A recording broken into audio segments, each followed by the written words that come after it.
O que aconteceu nessa corrida é que muitas vezes nós passamos interesses na frente dos objetivos.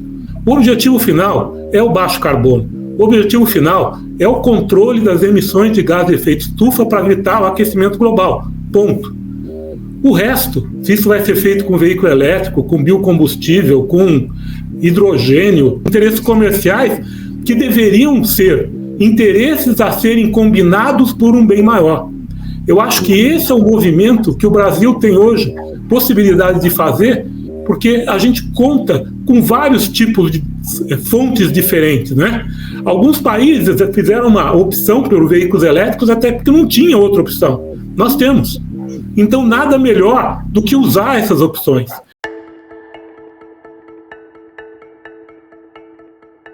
Olá, sejam bem-vindos a mais um episódio do nosso podcast Missão Desenvolvimento. Eu sou Paulo Gala e hoje vamos falar sobre veículos elétricos, transição energética no setor automotivo e temas relacionados, né? Esse é um tema que eu considero futurista, mas não é futurista, na verdade ele é bem real, bem prático, né? Às vezes que eu vou lá para os Estados Unidos, eu fico vendo aqueles carros da Tesla andando, né? E o carro não faz barulho nenhum. Bom, carro híbrido, elétrico e combustão já existe há muito tempo, mas os carros totalmente elétricos, né? Especialmente os Teslas, são impressionantes, né? Então, eu sempre tenho uma sensação de estar vivendo numa espécie daquele futuro dos Jetsons e tal, né? Mas tem muita hype nisso também, então a gente precisa, obviamente, discutir de maneira mais aprofundada com quem entende do tema, né? Não é cair na hype de que agora a poluição no planeta Terra vai acabar no mundo com os carros elétricos, até porque as baterias que eles usam são horríveis, né? Tem uma grande discussão do que fazer com as baterias. Mas para falar sobre isso, a gente recebe aqui dois grandes conhecedores do tema, que são a Flávia Consoni e o Ricardo Abreu, e eles sim poderão nos dizer se a gente vai estar vivendo uma hype, o que tem de concreto aí, de melhoras, enfim. Então é um prazer, né? Uma honra, uma alegria poder receber esses dois grandes conhecedores do tema aqui. Eu pediria para a Flávia falar um pouquinho dela, da trajetória, do que ela tem aprontado, e para o Ricardo também, depois a gente mergulha aqui na discussão disso. Sejam muito, muito bem-vindos. Obrigado. Eu que agradeço, Paulo, pelo convite, né? É um prazer de estar aqui com você. Ricardo Abreu, né? Que eu admiro muito aqui o trabalho. Eu acho que vai ser uma conversa, esperamos, né? Uma conversa bastante rica, bastante produtiva, né? Bem, o que eu tenho feito, né? Eu sou professora na Unicamp, junto ao Departamento de Política Científica e Tecnológica, já desde 2013, que fica no Instituto de Geociências. Trabalho com a indústria automotiva já há mais de 20 anos e quando eu fui para a Unicamp eu prestei um concurso que dialogava muito com o tema de sustentabilidade. Aí o que eu fiz foi olhar para a indústria automobilística, né, e ver quais os caminhos, né, em que ela estava transitando para essa transição de mais baixa emissão. E foi aí que eu me deparei com a mobilidade elétrica. Já desde 2013 tem um grupo de pesquisa que é o LEV, é o Laboratório de Estudos do Veículo Elétrico. Hoje nós temos aí cerca de 20 pesquisadores, então acho que muito das coisas que a gente vai conversar aqui é uma troca, né, com esses pesquisadores, temos de graduação até pós-doutorado. E ao longo desse período a gente tem trabalhado, né, em vários projetos de pesquisa, projetos de P&D ANEEL com CPFL, ProMob-E, a gente integra a Plataforma Nacional de Mobilidade Elétrica. E aí, para concluir a minha fala, né, eu coordeno um curso de extensão na Unicamp sobre essa discussão, que é a mobilidade elétrica, planejamento, políticas públicas e modelos de negócio. Já estamos indo aí para a nossa terceira turma em 2022. Então, novamente, obrigada aí pelo convite. Hoje eu vou ter finalmente todas as minhas dúvidas sanadas sobre esse tema. Ricardo Abreu, nos conte um pouquinho do que você anda fazendo. Eu vou aproveitar para fazer perguntas também para conseguir sanar minhas dúvidas. Mas é um prazer estar aqui com vocês, muito obrigado pelo convite, muito bom estar aqui com a Flávia. Bom, eu sou engenheiro mecânico, com especialização em motores de combustão interna, trabalhei a minha vida inteira com pesquisa e desenvolvimento, desde o final dos anos 70, na época do Proálcool, depois com um projeto bastante especial, que foi o projeto Metanol, na época que se falava muito em etanol, nós tínhamos a possibilidade de começar a trabalhar com metanol ainda na CESP, e depois disso eu sempre tive envolvido com com desenvolvimento, fui para a Mercedes, durante muito tempo eu fui gerente de desenvolvimento de motores da Mercedes, desenvolvemos motores a etanol, motor a gás natural, veículos a gás natural, com outros combustíveis, óleo vegetal, etc. E aí a minha carreira foi sempre nessa toada, fui para a MAHLE, uma empresa muito ligada ao Brasil, porque ela começou junto e depois trabalhou com a Metaleve, que é um ícone brasileiro, e a COFAP, que também é outro ícone brasileiro nesse processo de desenvolvimento de motores. Lá nós tivemos a oportunidade de montar um tech center que fica em Jundiaí, é um tech center muito importante. Hoje ela é conhecida ainda como MAHLE Metaleve? Ainda é MAHLE Metaleve. Tá. Mas a empresa original, né, alemã, é a MAHLE, e onde eu trabalhei, fui vice-presidente mundial de desenvolvimento de componentes de motores, também sediado na Alemanha, e depois eu me aposentei em 2019, desde esse período já estou fazendo doutorado lá na Unicamp, né, e tivemos alguns contatos, Flávio e eu, até por causa disso, e mais recentemente eu estou dando consultoria na Bright Consulting, que é uma consultoria ligada ao setor automotivo, bastante ativa, e também para a Única, né, que é a Associação dos Fabricantes de Açúcar e Álcool. Boa. Sempre envolvido nesses assuntos, e hoje, por coincidência, nós estamos praticamente no lançamento de um evento que vai ser amanhã em Brasília, que é o movimento chamado Imobilidade Sustentável de Baixo Carbono, que vai unir os fabricantes de veículos, a Anfávia, a fabricantes de combustível, eventualmente nós vamos trazer também o pessoal de veículos elétricos, a academia, associações como a AIA, a SAE, em torno de um trabalho que a gente considera muito importante, que é unir os diversos setores da sociedade, incluindo o governo, para trabalhar de forma bastante plural nesses assuntos de mobilidade, né? Boa. A brincadeira o que importa é o baixo carbono, não importa como. Então todas as alternativas devem ser consideradas e nós vamos precisar de todas para poder controlar o aquecimento global. Boa. Fantástico, fantástico. Eu me arriscaria dizer aqui que pouca gente no Brasil tem tanto conhecimento como você dessa parte técnica, né, de não só das grandes questões da indústria, mas das questões técnicas ligadas às mil maneiras de fazer uma motorização com N tipo de combustíveis, né?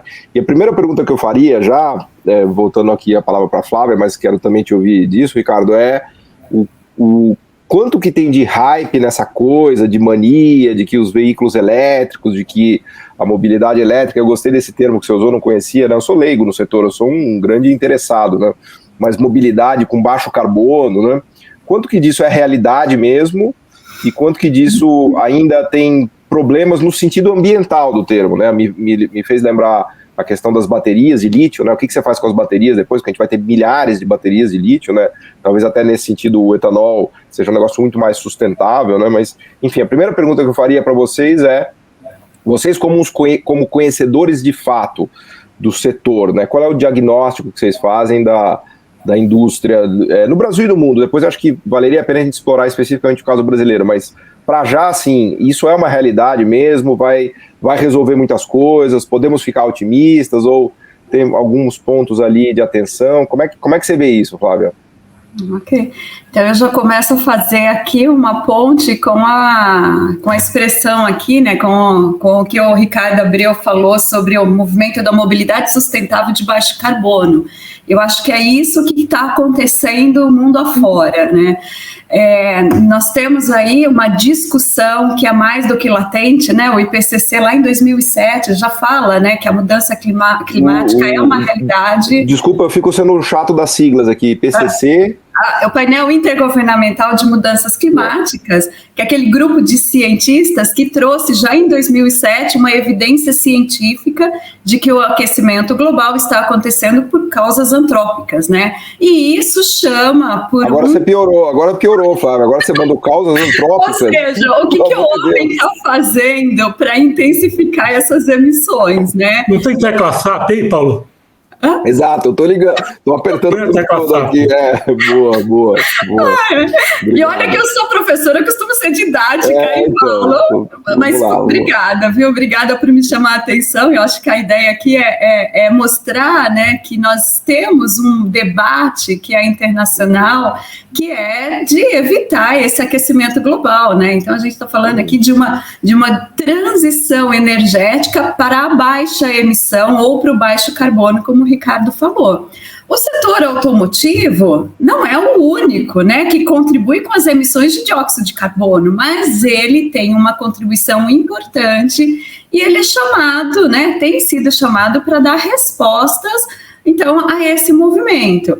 E uma das formas de dar respostas, né, é pensar no que vários países colocam nas suas políticas, que são ZEV ou NEV. O que significa isso, ZEV? Zero Emission, veículos de zero emissão, ou NEV, né, que são veículos com novas formas de energia.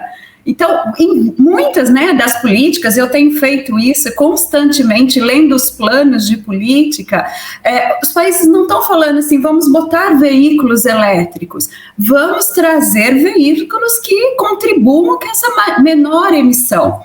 A opção pela mobilidade elétrica, ela tem aumentado, e aí a gente tem que ver as realidades dos países, né, um pouco dos seus contextos. É uma tecnologia que ela está aí, não está pronta ainda, a gente tem muitos desafios, como você mesmo falou da bateria, acho que a gente pode falar mais sobre isso, mas ela se coloca como alternativa para uma diversidade de países. Para muitos, ela é uma alternativa única. Eu gosto sempre de falar aí da Noruega, né? A Noruega, a gente não vai ter dúvida que a mobilidade elétrica, ela vai ser ali que seria, né, o veículo a bateria. Hoje ela está com quase 80% do seu market share de automóveis. Caramba. Isso é por conta da capacidade de geração hidrelétrica que eles têm? Exatamente. Então, eles têm ali quase que 100% de energia renovável, muita hidrelétrica, e ainda que seja um dos maiores produtores aí de petróleo do mundo, né? Mas eles empurram o petróleo para os outros e ficam com o hidrelétrico, com o elétrico ali, né? E o interessante é que a Noruega, na verdade, são vários países, né? Aí a gente tem que olhar, né? Primeiro, o movimento ali, né, da regulação, né? A regulação internacional, ela tem uma régua que está constantemente mais baixa, que são essa régua das emissões, né? Quanto que um veículo pode emitir. E esta régua baixando tem aí pressionado, né, iniciativas de trazer respostas a isso. Como eu disse, o veículo elétrico é uma dessas alternativas e vários países estão se comprometendo, né, e aí estou falando na perspectiva de país de política pública, com zero emissão nos transportes. Noruega, novamente, é a mais arrojada. Ela fala que em 2025 ela só vai comercializar veículos elétricos. Mas outros países estão se posicionando, né? Holanda, países pequenos, né? Holanda, Suécia, 2030, né? França já fala em 2040. Mas os chineses, Flávio, os chineses avançaram muito. Por exemplo, eu tenho notícia que em Tianjin, 100% dos ônibus são os elétricos, né? Não só ônibus, eles têm mais de 16 mil ônibus elétricos em Shenzhen e a eletrificação da frota de táxi também é praticamente completa. E é interessante a gente falar da China, porque o que é a China, né?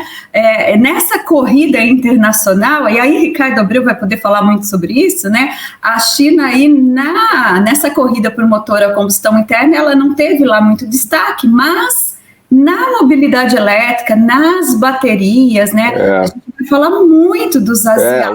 O ecossistema chinês é um negócio que me impressiona. Aliás, eu acho que tem dois grandes temas que eu queria falar aqui daqui a pouco, não agora, que são o Brasil e China. Mas antes disso, eu estou curioso para ouvir o Ricardo, porque ele realmente é um super insider dessa indústria. Ele viu cada mudança dessas, né, acontecendo, inclusive no Brasil, pensando em pró-álcool, em motor flex. Quer dizer, eu realmente queria estar dentro da sua cabeça agora, Ricardo, para ver como é que você enxergou todas essas transições, né? Porque você, mais do que ninguém, estava lá no coração de tudo isso, né? Qual é a avaliação que você faz? Eu sei que eu precisaria de umas 2 horas para falar, mas se pudesse falar em 5, 6 minutos, 7 minutos, assim, da sua visão, né, da evolução desse mundo de mobilidade com baixa emissão, como vocês acabaram de me ensinar aqui. Então, pegando um pouco do que você repetiu algumas vezes, desse hype, né, desse movimento hype, o que eu sinto é justamente isso, né, ao longo do tempo, participando de todas essas mudanças, a grande diferença hoje é a velocidade com que as coisas acontecem. Essa velocidade é espantosa, porque a comunicação hoje é muito mais fácil, a transferência de tecnologia é muito mais fácil, o que acontece de um lado do globo automaticamente passa para o outro, até por causa da globalização da indústria. Então isso tudo toma a gente assim, de uma forma que não dá tempo nem de respirar, né? Então essa é a sensação de que nós estamos sendo mais do que protagonistas, nós estamos sendo levados por um movimento. Mas o que acontece é que quando a velocidade é muito grande, normalmente você esquece de alguns detalhes, são deixados para trás alguns pontos importantes que a gente tem que repassar, né? Eu acho que esse momento é o momento de aproveitar tudo o que o resto do mundo está fazendo e faz, e com todas as propriedades. A gente tem que entender que cada um joga com as possibilidades que tem, usando o que tem de melhor, e tentar fazer desse conhecimento global o melhor que a gente pode para o país. Quando a gente fala de China, por exemplo, fantástico, o movimento deles de eletrificação é fantástico. A gente não pode esquecer só que a energia elétrica deles é extremamente suja, né? Fazer um veículo elétrico na China... Queimando carvão. Emite muito gás de efeito estufa, já fica com uma mochila de gás de efeito estufa enorme para descontar depois, e circular com aquela eletricidade que eles têm no país também. Estão trabalhando para isso, isso não é uma recriminação, é uma constatação, mas isso a gente tem como vantagem aqui, por exemplo. Nós já temos energia elétrica mais limpa, talvez não como a Suécia, mas a gente tem que lembrar também que a gente tem uma diferença pequena em termos de dimensões, né? Talvez a Suécia com certeza menor do que o estado de São Paulo, talvez seja o tamanho da grande São Paulo, enquanto o Brasil tem outros tipos de dimensão. Então não dá para aplicar para uma as soluções, né? Mas eu costumo levar as coisas para o seguinte ponto: nós temos que, primeiro, estabelecer o objetivo correto. O que aconteceu nessa corrida é que muitas vezes nós passamos interesses na frente dos objetivos. O objetivo final é o baixo carbono. O objetivo final é o controle das emissões de gás de efeito estufa para evitar o aquecimento global. Ponto. O resto, se isso vai ser feito com veículo elétrico, com biocombustível, com hidrogênio... E aí cada associação vai querer defender o seu caminho. Exatamente, cada associação. Mas, infelizmente, interesses comerciais que deveriam ser interesses a serem combinados por um bem maior. Eu acho que esse é o movimento que o Brasil tem hoje possibilidade de fazer, porque a gente conta com vários tipos de fontes diferentes, né? Alguns países fizeram uma opção pelos veículos elétricos até porque não tinha outra opção. Nós temos. Então, nada melhor do que usar essas opções. E aí entra aquela questão, né? A gente fala muito de veículo elétrico. Eu prefiro falar de veículo eletrificado. Porque veículo eletrificado é aquele que a energia chega na roda por meio de um motor elétrico, que é a forma mais eficiente de movimentar um veículo. Primeiro que você não tem todas as engrenagens, câmbio, etc. E segundo, que é muito importante, que quando você freia o veículo, o motor elétrico te dá a possibilidade de recuperar a energia da frenagem. Então o consumo de energia é muito menor. E você não precisa de uma bateria grande nesse veículo eletrificado. Você precisa de uma bateria pequena para ser um pulmão para movimentar o veículo e recuperar essa energia. Então a diferença entre o veículo eletrificado e o veículo elétrico, na verdade, está não em como a energia chega na roda, ou seja, da bateria para frente é tudo igual. O que muda é da bateria para trás. Você vai escolher se você quer fazer energia elétrica fora do veículo e usar uma bateria grande para garantir a autonomia do veículo via tamanho da bateria, e isso é um veículo elétrico, ou se você vai produzir energia elétrica a bordo, através de um veículo híbrido, através de uma célula de combustível, através de uma pilha atômica.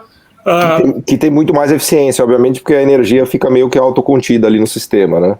É questão da eficiência, você tem que saber onde é que você vai medir. Se você medir só no veículo, Por exemplo, um motor de combustão interna tem uma eficiência menor do que um processo de geração de produção de energia elétrica no veículo. Agora, se você considerar a produção da energia elétrica, aí a coisa pode mudar de figura, principalmente se a gente estiver falando de termoelétrica.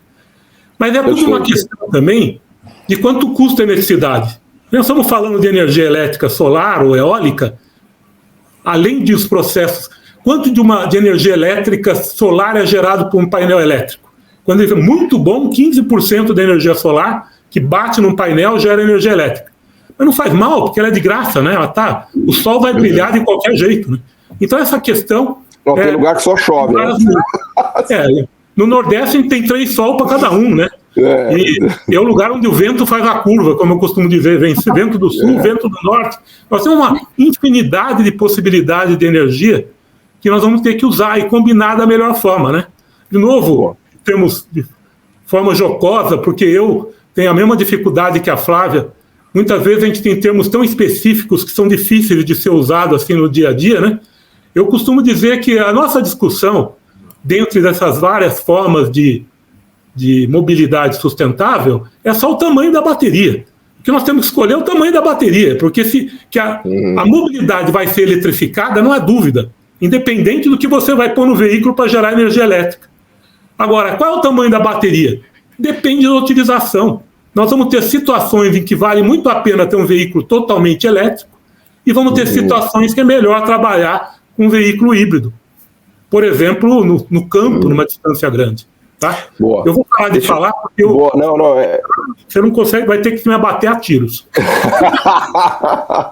Não, mas assim que eu gosto, porque a gente tem vontade de falar, que a gente tem muita coisa para falar, né? E eu, em geral, me dá uma agonia nos 40 minutos que a gente precisa terminar, eu já tô com agonia agora, em 20 minutos. Então, vamos lá, porque tem tanto tempo para explorar. Eu queria já transitar um pouquinho para falar de China e de políticas públicas. Eu quero muito falar de Brasil, mas eu tenho medo que se a gente começar a falar de Brasil agora, a gente não vai parar mais. Então, eu prefiro já tentar esgotar antes esses temas que eu também acho que são chave, que são a questão da China, né, que a China tem feito, e também a questão de políticas públicas, que está meio amarrada, a meu ver, porque acho que a China é um exemplo interessante de políticas públicas em cidades como Shenzhen, né, Flávia, me ensinaram que é para falar Shenzhen. Tá? Então, eu estou tentando aqui, né?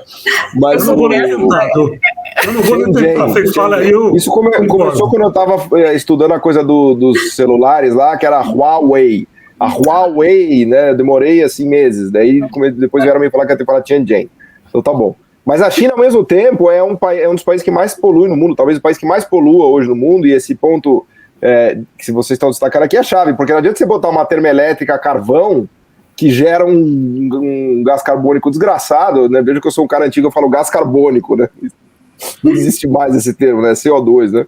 Mas aí você pega toda aquela energia que foi gerada de maneira absurdamente poluente para colocar no carro que não emite. Mas o que adianta, né? Porque eu até estava conversando com uma amiga que comprou um Tesla lá nos Estados Unidos, e aí ela ficou chocada, porque eu estava explicando para ela que tem maneiras de você gerar a eletricidade que são altamente poluentes. Então, o fato apenas de você ter um carro, né, elétrico ou eletrificado não resolve a questão, você precisa olhar o sistema como um todo. E aí a regulação tem um papel-chave. Então, a China está tentando... Ela era o grande vilão da poluição até 2014, 15 no mundo, pelo menos em termos de imagem. Acho que ela continua sendo o grande vilão em termos de poluição de fato, mas em termos de imagem ela conseguiu dar passos importantes, né? Todos os planos quinquenais e que ela tem feito em algumas cidades como Shenzhen, que ela acabou elegendo como uma cidade modelo, tem funcionado. E aí é uma regulação dura, né, por um lado, para proibir os excessos, e também uma regulação que incentiva muita inovação, com muito subsídio, com muito financiamento público, etc. e tal. Então eu queria te ouvir um pouco, Flávia, sobre esse tema das políticas públicas, né, do que os governos têm feito, do que eles podem fazer. Também, óbvio, se você quiser falar um pouco da China também, porque se a gente ficar sentado esperando, nada vai acontecer, né? A indústria vai buscar o lucro, vai ganhar dinheiro como der dinheiro. A questão é que o governo tem que dar sinais e colocar direção para falar, olha, pessoal, tenta ganhar dinheiro não poluindo, se possível, que a gente vai ajudar vocês aqui, eventualmente com subsídio, para vocês aprenderem e tal. Mas se as políticas públicas não se mexerem, minha impressão é que nada se mexe também, né, Flávia? Como é que você vê isso? Perfeitamente, com certeza, né? eu queria até voltar a entender um pouquinho o que é, né, o veículo eletrificado, né? Obrigada, Ricardo, eu gostei aí da sua forma de conduzir a conversa, né? Eles são modais de deslocamento, de transporte, e que eles estão deslocando uma tecnologia que já está aí consolidada há mais de 100 anos, né? A gente tem motor a combustão interna dependente de combustível fóssil, que é, de uma forma aí bastante hegemônica, 120 anos, né? Então, colocar uma nova tecnologia deslocando outra, já bem consolidada, e que tem funções sociais atreladas, né? A gente não pode olhar para a indústria, para o automóvel, né, sem considerar que ele faz parte de um contexto muito mais amplo, né? Que envolve instituições de ciência e tecnologia, que envolve uma diversidade de players, né? Com uma série de interesses, e que a gente tem um aprisionamento, né? A gente costuma usar uma expressão falada de um lock-in, né? Que é um aprisionamento nessa tecnologia. Bom, temos uma necessidade de mudar essa tecnologia pelos efeitos, e ao mesmo tempo a gente tem resistências. E aí a gente tem algumas tecnologias que se colocam com custo ainda muito mais elevado. É só a partir da política pública que a gente consegue trazer, né, trazer respostas a isso.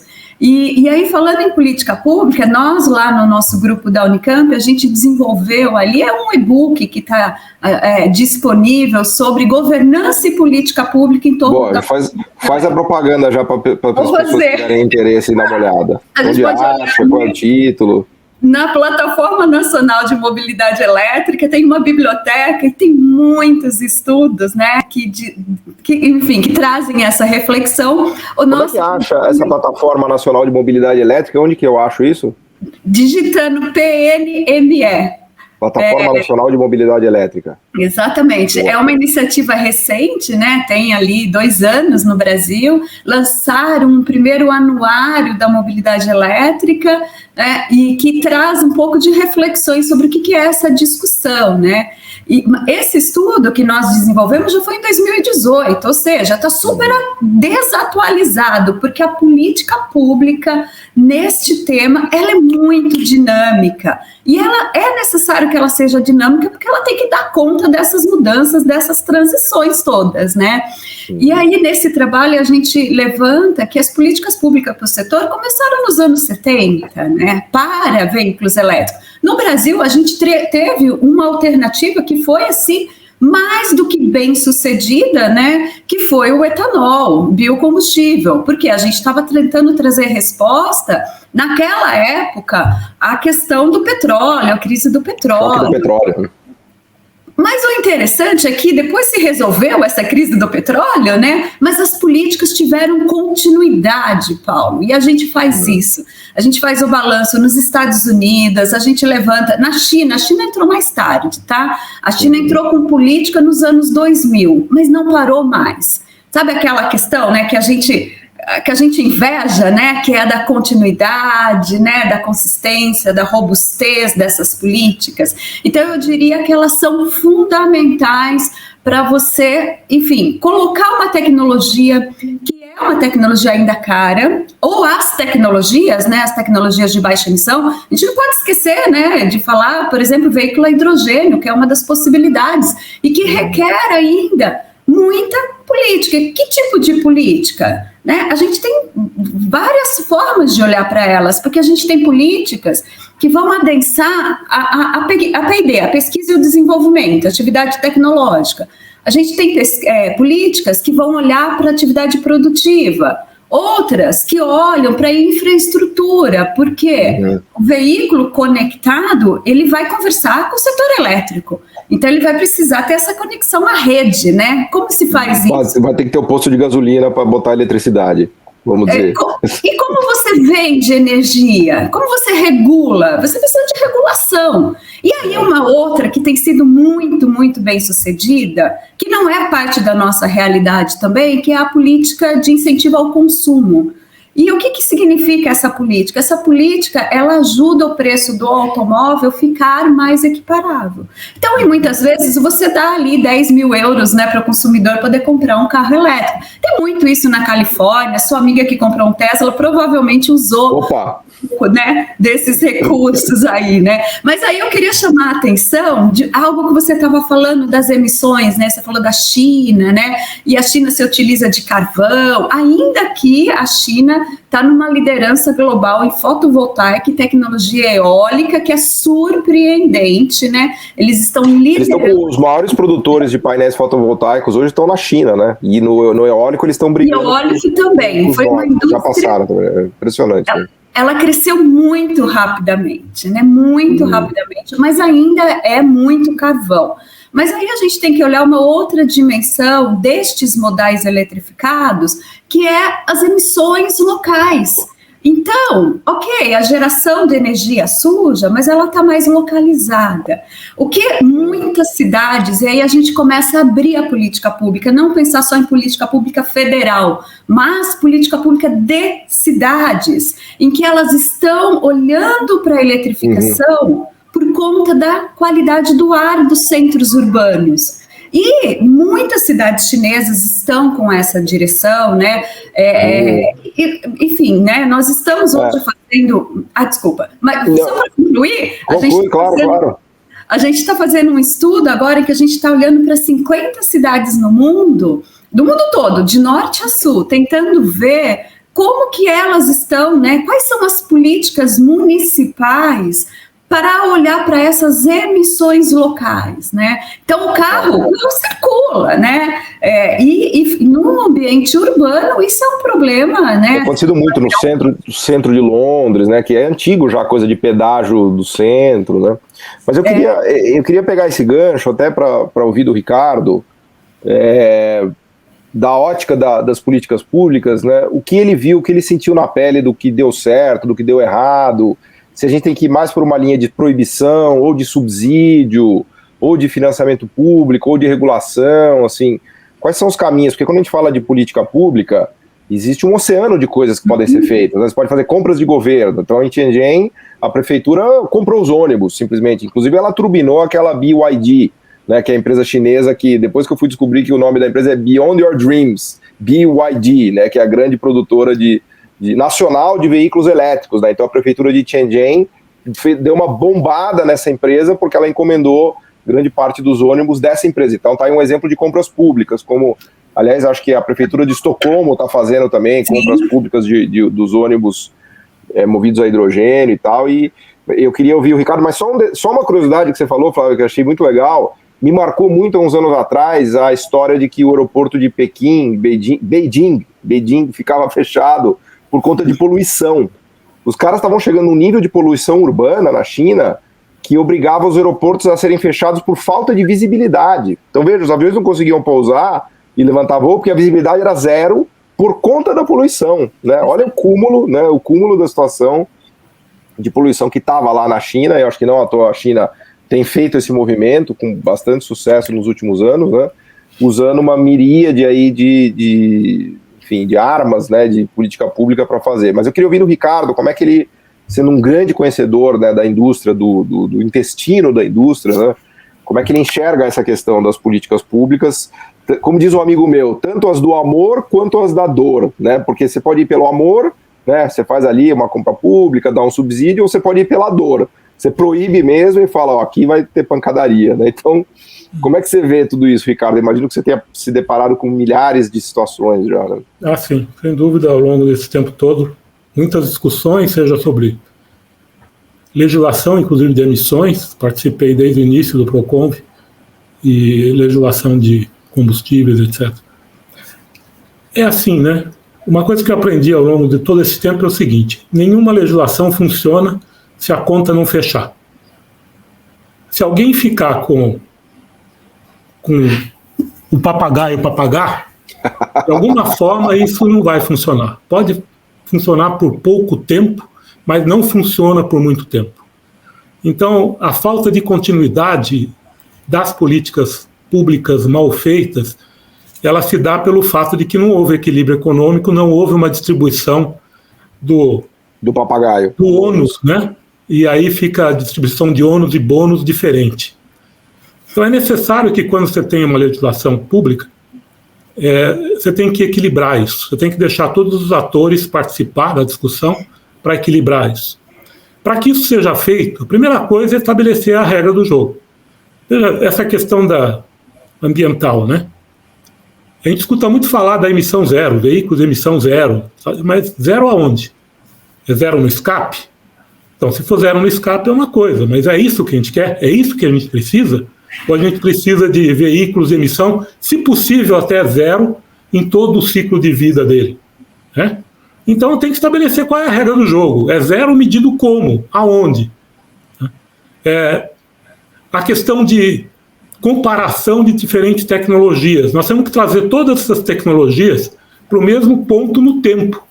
Porque nós temos tecnologias que estão estabelecidas há 100 anos, que é aquele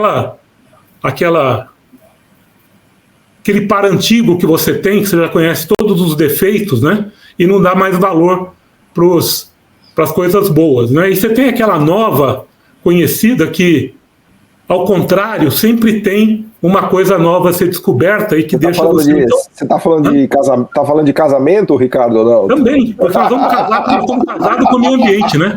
E esse não dá nem divórcio, não tem jeito. Boa, esse não tem como, né?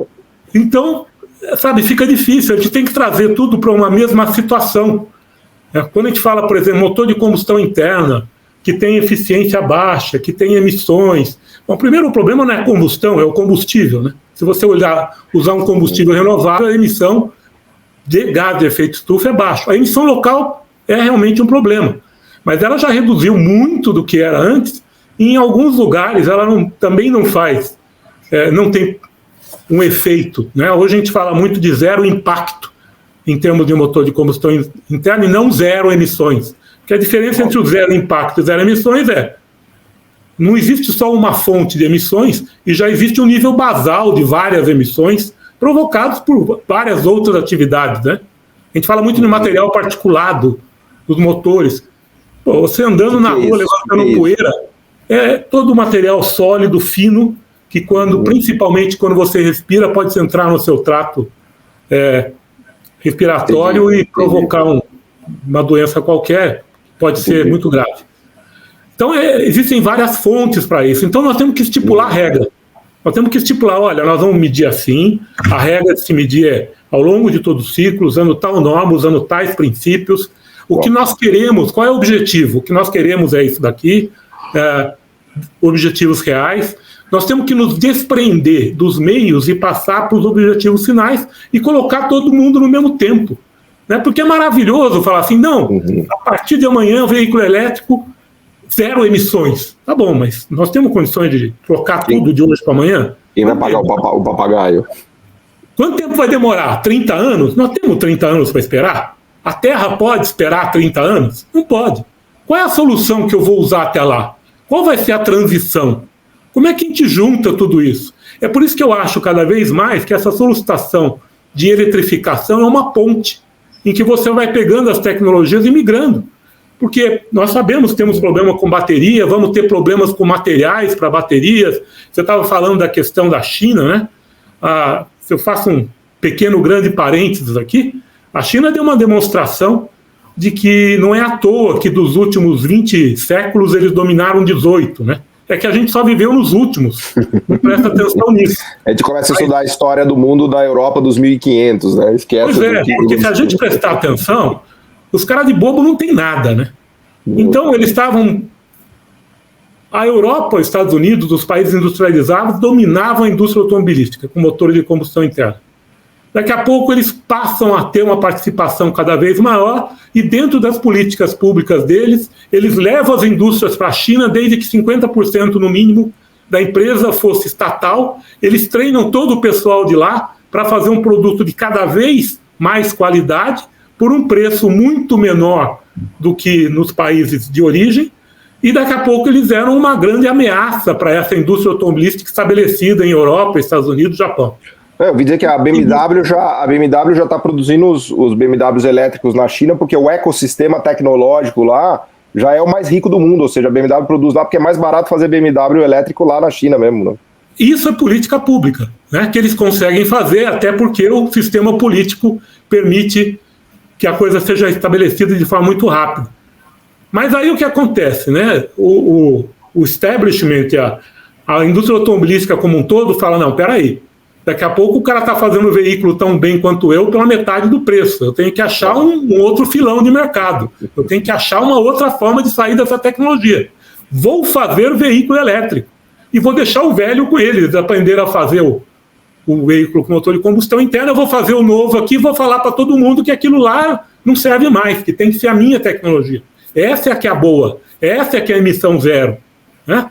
E foi um movimento de marketing incrível que foi feito para promover essa solução, que é muito boa, que tem várias vantagens. Agora, elas esqueceram só de uma coisa, ela dependia da bateria, né? Aí o chinês olhou e falou assim, você vai fazer o veículo elétrico? Tá bom, quem vai fazer bateria sou eu, viu? E hoje, 80% da matéria-prima e 68% das baterias prontas vêm daquela região do mundo. Então, de qualquer forma, nós estamos na mão deles.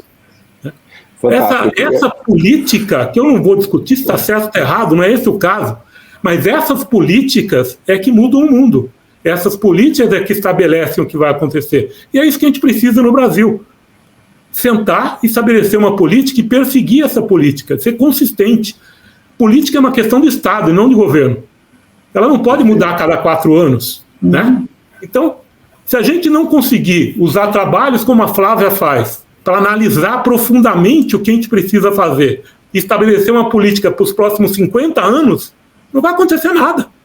Eu queria aproveitar esse gancho de Brasil, Ricardo, eu já vou voltar porque eu quero te ouvir bastante sobre o Brasil e quero ouvir a Flávia agora também, né?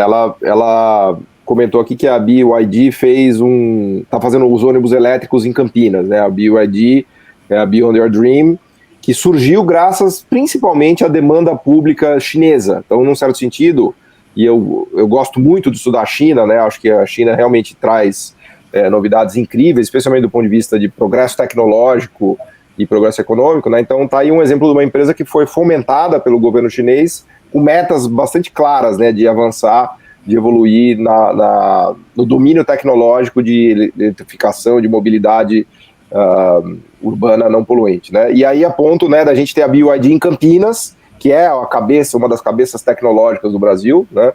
Um dos grandes polos tecnológicos do Brasil. Eu queria ver, por que não uma empresa brasileira plena fazendo ônibus elétrico em Campinas? Por que tem que vir o chinês aqui, caceta, né? Mas enfim, então eu queria te ouvir um pouco, Flávia, sobre como é que o Brasil tá nessa história, né? O Brasil chegou atrasado, finalmente chegou, o Brasil já é um pioneiro porque ele desenvolveu o motor flex com etanol, as políticas públicas brasileiras estão defasadas, ou a gente está super bem, enfim. Eu queria terminar a nossa conversa aqui fazendo um diagnóstico de Brasil, pedindo para a Flávia, né, e para o Ricardo, de novo, é um pedido de meio assim, para vocês fazerem mágica, né, para dar um diagnóstico em 5 minutos da situação brasileira em termos das políticas, das capacidades produtivas, até porque a gente tem um parque automotivo muito sofisticado aqui, e institutos de pesquisa, né, como até vocês dois são exemplos disso, né?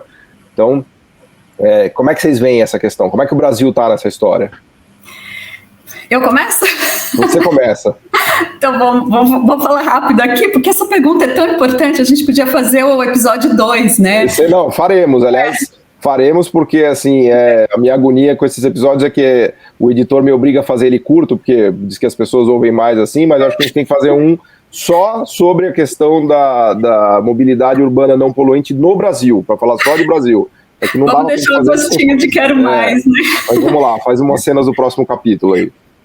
Eu sou bastante crítica da forma como o Brasil está olhando para essas questões, né? Porque se a gente olha, eu acho que a gente tem que olhar, né, uma coisa mais ampla, né? Não vamos olhar só para o Brasil, vamos olhar um pouco do cenário, para onde nós estamos caminhando, né? E, assim, concordo com o Ricardo Abreu, acho que a gente tem que ter mix de tecnologias de baixa emissão, não dá para a gente pensar que o futuro brasileiro vai ser de veículos a bateria e elétricos, a gente vai combinar alternativas, mas essas alternativas, algumas vão ser melhores para alguns modais e para outras, né, você vai ter que pensar em outras soluções para essa baixa emissão. Um dos modais, né, que está bastante bem definido, que vai ser a eletrificação, é para ônibus urbanos. Então, como eu disse, né, a BYD está aqui no Brasil, está produzindo ônibus elétricos. E se a gente olha, Paulo, para a América Latina, né, a gente começa a ver também um movimento mais direcionado das cidades caminhando para essa eletrificação para o transporte público, né? E aí eu falo que o Brasil, a gente está precisando tomar algumas decisões, porque a gente ainda não tem aqui no Brasil, a gente não tem metas, né? A gente não tem estratégias, a gente não tem leis, a gente não tem uma reflexão sobre esses novos modais de meios de transporte, até para valorizar o que a gente tem em casa, que é o biocombustível, que é o etanol, né? A gente não vai ter um grande mercado só dependendo do Brasil, né? Assim, não dá, nós temos um grande mercado, mas é pequeno em relação ao resto do mundo. Então a gente precisa fazer essa sinalização, precisa mostrar, né, Ricardo Abreu, que temos uma solução aqui que ela é limpa, num ciclo de vida mais amplo, que não se resume só no automóvel. Então eu acho que a gente está precisando, né, eu até usei essa expressão hoje, né, a gente está precisando falar mais de política industrial aqui no Brasil, né, em política industrial... Eu falo todo dia, Flávia, eu falo todo dia. Que bom. Vou começar a falar também, porque a gente tem que falar da política industrial, que é uma política de planejamento de mais longo prazo, né? Que tem essa questão de desenvolver aprendizagens, né? Então, acho que é isso um pouco que a gente precisa falar mais. Desculpa, né? fazer a propaganda do meu livro aqui, ó, Brasil, uma economia que não aprende, ó, que é exatamente o que você está falando. E a tese central é de que a gente jogou a toalha da política industrial. Então, desculpa de fazer o marketing aqui, mas é só para dizer que eu concordo. Tempo que a gente não tem uma política industrial, né? Acho que foi um livro que eu já sei o final, mas faço questão de ler, viu? Esse eu vou comprar, tá, Paulo? Vou mandar para vocês. Não, vou mandar para vocês de presente, que isso. Pois é, mas a gente precisa tentar promover uma mudança mais estrutural, mas com direcionamentos, né? Olha, eu sei que o tempo está curto, mas não dá para a gente não falar da América Latina. Em 2018, a gente teve Costa Rica e Chile com um Plano Nacional de Mobilidade Elétrica, que começa a sinalizar com metas. O que essas metas vão falar? Né? São metas que são mais arrojadas, mas para transporte público urbano, né? Tem de automóveis, tudo, mas ainda tem espaço para as outras tecnologias, né? Colômbia, né? A Colômbia em 2019, inclusive emergência climática, né? Que é um dos planos que ela colocou em Bogotá, também visando emissão zero em 2035. O Brasil sempre foi um dos maiores exportadores de ônibus para a América Latina. Sabe onde eles estão comprando ônibus? Na China, né? Está vindo tudo da China. E nós já temos ali mais de 1.000, né? Projetos de ter 1.500 ônibus na Colômbia, 850 no Chile, está aumentando. Então, acho que falar nesses direcionamentos, né? Falar de um Estado regulador, né? Que orienta, que fomenta, sobretudo o desenvolvimento tecnológico, eu acho que ainda é uma carência muito grande para o Brasil e que falta, tá? Bom, eu não quero ocupar aqui, quero deixar, porque eu quero ouvir o Ricardo também sobre esse assunto. Vamos ver se o Ricardo nos deixa um pouco mais otimista, que eu saí completamente derrubado do seu comentário aqui de pessimismo. Acho melhor a gente encerrar agora, viu, Paulo? Né? Vamos encerrar agora, que você vai sair menos triste. Não, vamos lá. A realidade é dura, mas a gente tem que encarar ela. Nosso papel é eu vou pelo menos trazer à luz, né, a dura realidade. A Flávia falou com tanta propriedade sobre essa questão de políticas públicas que eu não vou na mesma direção, porque eu não teria muito a acrescentar. Eu acho o seguinte, né, nós temos que pensar em tudo isso, mas nós temos que lembrar que nós temos uma situação conjuntural horrível nesse momento e que não vai melhorar no curto prazo, né? E nós temos que trabalhar com essa nossa realidade, não tem jeito. Eu concordo que ônibus urbano é o caminho para veículos elétricos, até porque é o caminho onde a gente vai conseguir distribuir o custo disso, talvez de forma mais econômica, com a participação do Estado, inclusive. Né? Porque quando você fala, Flávia, que em outros países se dá aí 10 mil euros para para se comprar um veículo elétrico, 10 mil euros são 63 mil reais. Né? No Brasil, você entra na loja... Né? Então é como na Europa você entrasse na loja de brinde, você sai com um Onix, né? Você sai com um veículo Palio, coisa do gênero. Aqui a gente entra na loja para comprar o Onix. O nosso nível econômico é totalmente diferente. Então é muito difícil imaginar que você vai fechar essa ponte por causa da questão ambiental. Nós temos um fosso econômico para preencher antes disso. Exato. E o que me preocupa é que a criação dessas soluções depende principalmente da criação de tecnologia, da geração de inovação de tecnologia e de aplicação dessa tecnologia no país. A gente sabe que o Brasil continua sendo, do ponto de vista acadêmico, gerador de muitas boas ideias na universidade. Nós temos cientistas maravilhosos, temos uma produção de patentes muito grande. Mas um grande efeito de todos esses traumas econômicos que nós temos passado é que a ponte entre a academia, a ciência e a indústria, o uso prático, está cada vez mais débil. Né? Se é que ainda existe uma ponte, está cada vez mais débil. Nós estamos cada vez mais longe da academia. Nós estamos cada vez com a academia produzindo mais ideias. E cada vez menos indústria. E cada vez menos indústria também, né, Ricardo? Porque isso é importante mencionar, né? A indústria está morrendo no Brasil, né? Quando a gente fala de indústria, a gente tem que lembrar que tem a indústria, a produção que coloca o produto na rua, mas antes dela tem a engenharia de aplicação que adapta esse produto, a engenharia de desenvolvimento que transforma um produto protótipo em alguma coisa que dura, e aquela engenharia de pesquisa que faz uma ideia nova que veio da pesquisa, veio do desenvolvimento. Nós estamos cada vez mais só olhando para a produção, porque nós estamos vivendo, vendendo almoço para pagar o jantar, né? Nem comendo, nós estamos vendendo almoço para pagar o jantar, e na parte da academia com cada vez menos recursos, e aonde a gente gasta dinheiro, infelizmente, é nessa produção de protótipos, etc. Então nós estamos encostando do outro lado. Se a gente não refizer essa ponte, nós não temos saída. Não temos saída. Nós podemos fazer uma política de papel, mas nós não vamos produzir essas soluções. E isso me entristece muito, porque, bem ou mal, durante a minha carreira, eu passei por fases em que a gente aprendia trabalhando, tendo ideias e colocando para funcionar.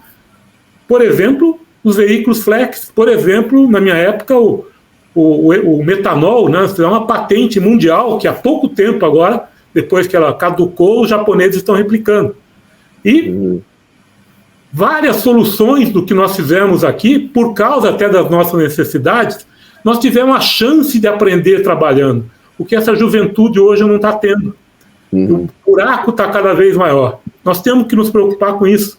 Nós temos que arrumar um jeito dentro dessa política pública de aproximar essas pontas. Porque de fora, se vier, vem o produto pronto para a gente comprar. Né? E é importante, mas você quer aprender a pescar ou você quer pagar pelo peixe o resto da vida?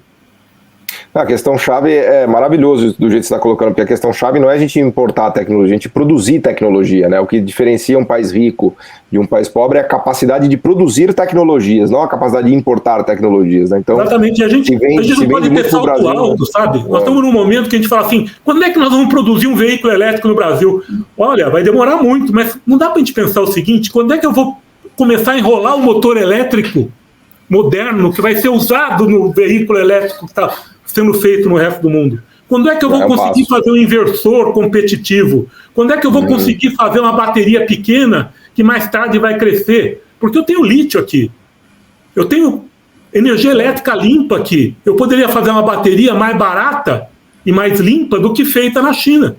Porque eu não preciso transportar o material e tenho energia elétrica limpa. Então não é melhor a gente começar com a bateria pequenininha, com um componente pequenininho, ir crescendo, ser humilde, mas ir crescendo até chegar numa nova evolução? Porque se eu quiser, só interessa para mim se a partir de amanhã eu usar a última tecnologia que existe no mundo para produzir um veículo completo.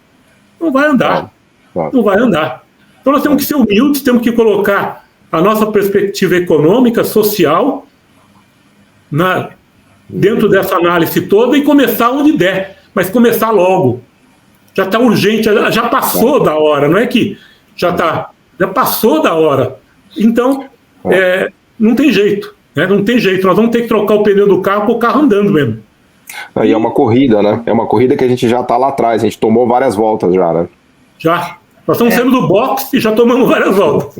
Mas olha, eu sei que não é minha vez de falar, mas está tão boa essa conversa aqui, né? Eu acho que a gente tem que pensar que em baterias, por exemplo, a gente não tem uma rota ainda fechada, né? A tecnologia está se desenvolvendo dia a dia. O que a gente não pode é começar do zero, né? Tem muita gente que já está bem à frente e é fazer alianças, é fazer parcerias. Essa semana você viu o Ricardo, a CBMM comprou 20% de uma startup norte-americana. Para quê? Para trabalhar com óxido de nióbio, né, em baterias de lítio.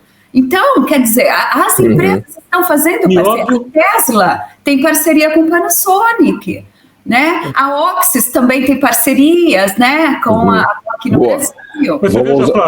A Flávia está dando metais importantes, metais da moda, vamos chamar assim. Nióbio.